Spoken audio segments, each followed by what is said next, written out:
갈수록 최순실 씨가 국정 전반에 개입한 의혹이 확산이 되고 있는데 제일 처음 이제 시작이 됐었던 것은 박 대통령의 연설문을 최순실 씨가 수시로 손을 보고 그걸 또 취미로 했다라고 하는 부분이었는데요. 네.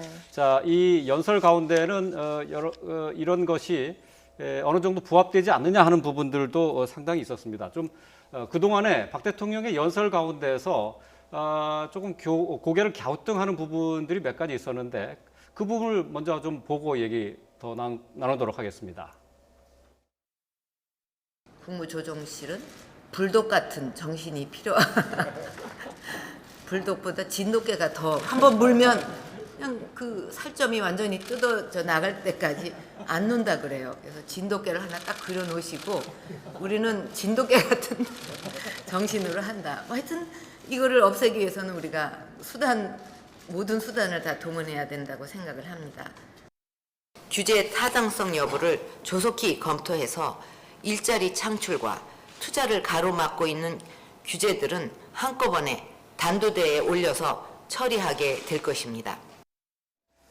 네. 대통령의 발언이라고 하기에는 약간 좀 거친 표현들이 좀 등장을 하거든요. 이것들이 지금 대통령 그 연설 원고의 초고에는 없던 내용들이 이게 추가가 됐던 것이란 말이죠. 근데 지금 우리 실체를 명쾌하게 좀 분석을 해보면요. 최순실 씨가 어떤 능력을 가지고 연설문을 고쳤겠습니까?